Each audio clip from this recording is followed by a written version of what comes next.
Okay, here we are on the main deck of the New Jersey. What you're looking at are the actual bits that are on deck.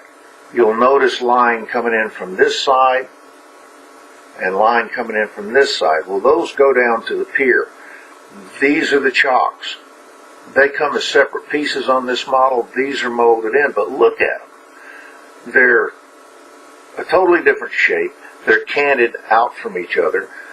A lot of ships, they're vertical, but obviously there was a reason that the marine architect did it this way. You'll see here it's sitting on this raised pad that's just a few inches high. That is solid iron welded into the ship structure. If you pull these bits out, you're going to rip the side of the ship out. That's how strong they are, because they're holding many, many, many tons all up and down the side of the ship. Well, I don't have a lot here to show you, but if you will look right here, that's that lip that everybody keeps talking about. Now, I'm going to change the name of it now from lip to gutter. It's basically a gutter.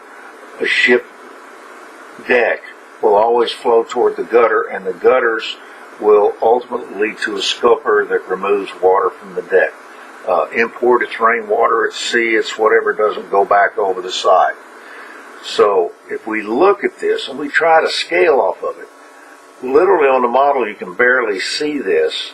This is several times higher. I'm going to guess it's about 3.5 inches, maybe 4 inches. If that's the case, how big do I make it on a 1 to 350? Well, you know, I'm not even going to do that calculation because I'm limited as to what I can use that would really fit. If you'll notice, and this is another little detail, if you'll notice right here, that is raised above the wood deck. The wood deck comes into it. Well, that's because you had the outside of the ship, it was the hull, it came up, they put in a piece of angle iron to attach it to the steel part of the main deck.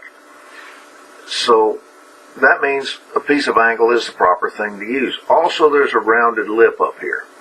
And I'm not sure I'm going to get into worrying about the rounded lip, but I will get into the size of angle iron that I want to put there so I get a little rise out of it. Now, if you look down here at the chock, and I'll go back over here and hope you can see it reasonably well. Right here's the chock. There's another chock down at the other side of the bits. That chock comes way up as high as the bits do. I'll check that out when I get the parts out to build that in. That's also welded in as a very, very strong structural part of the ship. The lip runs right up to it and welds into the side of it. So I can get the chock, the bits are on the ship now, and I can kind of figure out how big I want to make that angle, but it's going to be a visual thing, not a calculated thing, because if I calculate it, I'm afraid it'll just disappear, which is probably why the model developer didn't put them in. Also, if you think back about what I just showed you, view back, go back and take a look at it. There was no lip around the top of it. They weren't angled, and they literally had no shape to them. This is literally a straight piece of just cast iron and a flat piece across the top, which gives you a lip that you pull your line up against if you have to go that high. That didn't exist, so do I put that on the model, and if I do, how do I do it? This one piece right here, I've got to repeat that on the model several times. So however I decide to resolve it, that I'll do it numerous times. I'm not going to cut the ones off that I have now. I'm not sure what I'm going to do, but I'm going to do something. I'm going to do it very... Also, toward the bow, and I'm not sure which one of these stations it is, there's a chock there on either side that are roller chocks. And I did go look at the model, at the pieces. They're very, very small, and they need to be cleaned up.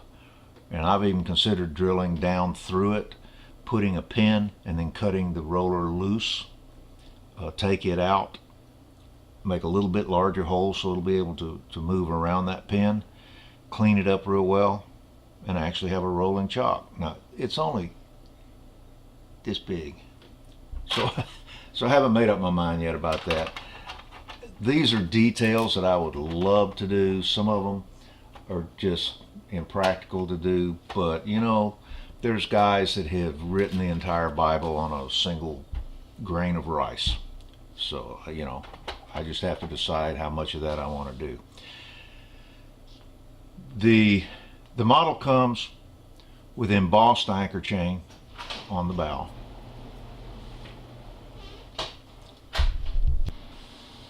The embossed anchor chain, I'm not going to take it completely off. I am going to flatten the top out, ultimately paint it black so that it looks like a shadow underneath the anchor chain that I purchased. Now I've got a 1 to 350 anchor chain that I purchased because I forgot at the time that I had received some anchor chain with the model.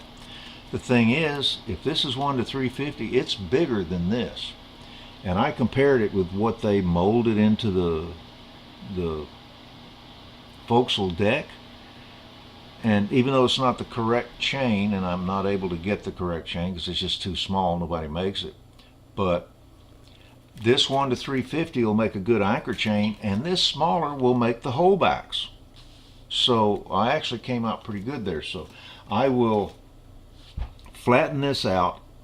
Eventually, when the right time comes, I will have to take the anchors that came with the model, because they do not have all the pieces, and I'll stick another picture here, because you'll be able to see in that picture that all the components of the anchor, and I'll just be getting some styrene and making my own pieces, because this chain is going to go to the anchor attached to it, and these will be drilled out using this, and I'll use this same styrene, and I'll put it through there so that the anchors will actually fit the way they're supposed to fit. That'll just be another little detail that I'll like. So I've got to do that. That's just a lot of tedium, but that's going to come out looking good.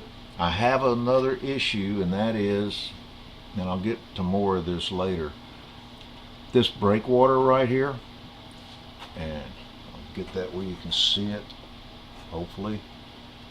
That breakwater has to come off, I think. Nowhere in the instructions anywhere does it say take it off. But I do have the etched brass pieces, and I've got an entire assembly in etched brass I can put there with a lot more detail, and it looks a lot better than this styrene. So that will probably have to come completely off, and I'll do that next. So anyway, let's